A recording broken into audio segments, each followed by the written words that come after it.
여러분, 요즘 주식시장도 난리가 아니고 금도 그렇고 은도 그렇죠. 전부 난리도 아니죠. 금 같은 경우는요, 사상 최고치를 연일 갱신할 정도로 난리도 아닙니다. 난리도 아닙니다. 제가 자료를 모아놓으면 그 자료가 이미 구닥다리가 되어버려요. 지금 여기는요, 7월 23일에 국제금값입니다. 온스당 1890원이었어요. 그런데 이게 하루가 딱 지나니까요, 24일 현재는요 1897.50달러입니다. 1897.50달러요. 이렇게 올라요. 폭등에 폭등. 2011년 8월 22일 날 온스당 1891.90달러였습니다. 그때 기록을 경신을 해버렸습니다. 이번 주 5%는 올라서 난리가 난 거예요. 금값이 이게 천정이 어딘지 몰라요. 천정이 어딘지. 계속 지금 금값 오르고 있어요. 금값이. 치솟는 정도가 아니라, 치솟는 정도가 아니라, 야, 이렇게까지 올라가는 건 진짜 문제가 많지 않느냐. 뭐 이렇게 말할 정도로 말입니다. 은값이요? 은값도 마찬가지입니다. 은값도 우리 코덱스의 은선물 ETF를 볼까요? 올해 들어서요.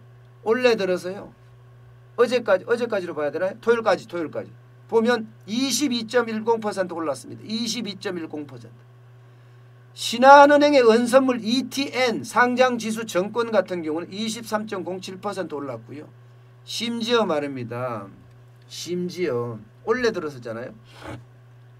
이게 지난 3월 ETN으로 넘어가면 금값은 더 극심하게 올랐습니다. 신한은선물 ETN 코로나19 여파 때문에 굉장히 많이 떨어졌던 3월 6,900원대까지 떨어졌어요. 이게 쭉쭉쭉쭉쭉 올라서 4개월 만에 84%가 넘게 올랐습니다. 84%. 그야말로 금도 그렇고 은도 그렇고 폭등. 주식도 마찬가지예요. 실물 경제는 뒷받침하지 않는데 우리는 코스닥 같은 경우가 지금 800선을 왔다 갔다 사상 최고치 기록하죠. 미국도 나스닥이 최고치를 기록할 정도로 그야말로 난리를 치고 있어요. 이거는 정상이 아니라고 이야기하는데도 불구하고 왜 그럴까요? 이유가 몇 가지가 있어요. 일단 제가 세 가지만 들어보겠습니다. 세 가지. 이렇게 금이고 은이고 주식이고 급등하면서 전문가들조차 정상이 아니라고 하는 이유 세 가지. 첫 번째는 코로나19의 불확실성이 점점 커진다는 거예요. 코로나19가 잡힐 듯 했지만 지금 신규 확진자가 지금 얼마나 늘어났어요. 우리도 어제 100명 늘어났어요. 100명이요. 100명 늘어났으면 엄청나게 늘어난 거예요. 물론 해외 유입자가 많기는 하지만 100명이라는 숫자를 생각해 보세요. 여러분. 100명이라는 숫자를. 그러니까 불확실성이 점점 커진다. 코로나19가 재확산될 가능성이 있다. 제2의 팬데믹까지도 가능하다. 이런 말까지 나오거든요. 올 가을 되면 더 유행할 거다. 이런 말까지 나오고요. 그러니까 야, 안 돼. 요즘은 제일 좋은 게 실물이야. 실물 중에서 금 찾자. 금으로 올리는 거예요. 금으로. 심지어 말입니다. 대한민국 같은 경우는 부동산도 난리잖아요. 부동산도. 전 세계적으로 봤을 때 금, 원, 주식이었지만 대한민국으로 좀 좁혀보면 여기에 부동산도 들어갑니다. 부동산도 폭등하잖아요. 대한민국은 부동산의 안전자산이에요. 다 그렇게 인식을 하고 있어요. 심지어 말입니다. 몽골의 장관이 서울 강남 아파트 세 채 갖고 있대요.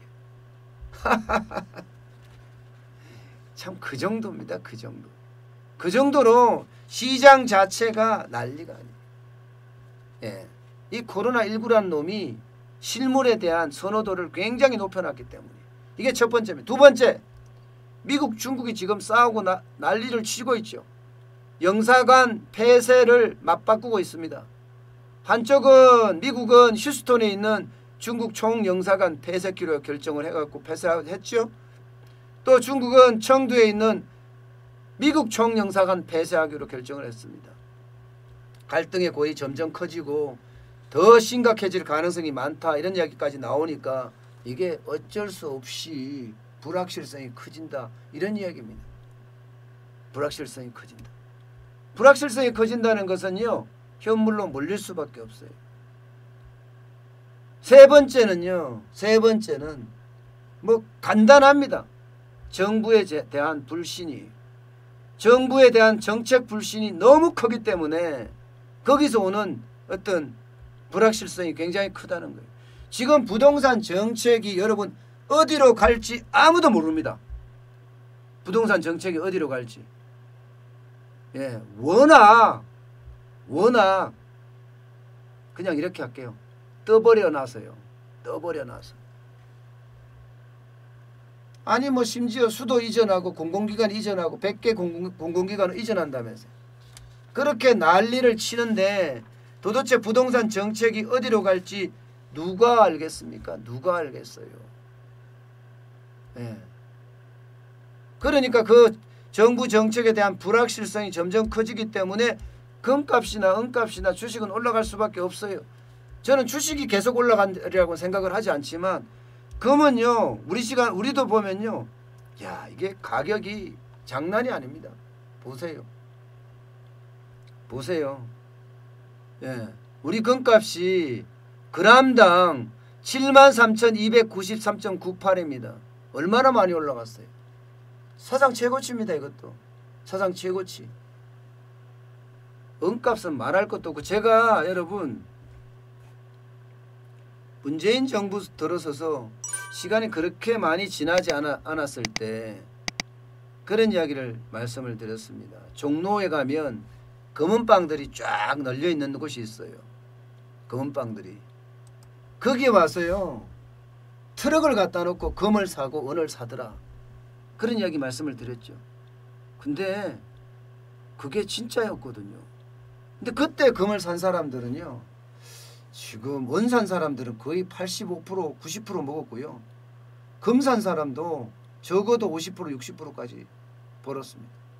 게다가 금이 뭐 시세가 변해요. 앞으로 얼마나 올라갈지 아무도 몰라요. 2000선은 그냥 기본적으로 올라갈 거라고 예상을 하고 있잖아요.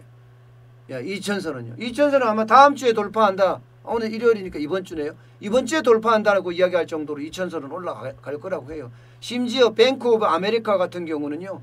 내년에 금값 온스당 3,000불 간다 이렇게까지 얘기하고 있으니까요. 3,000불.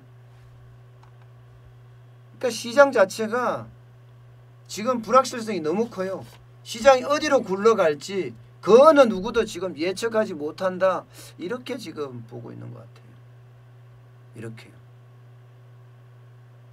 그래서 정책의 대전환이 일어나야 될 텐데 과연 정책의 대전환이 일어날까요? 그건 잘 모르겠습니다. 문재인 정부는 저는 도저히 예측을 못하겠어요. 이제.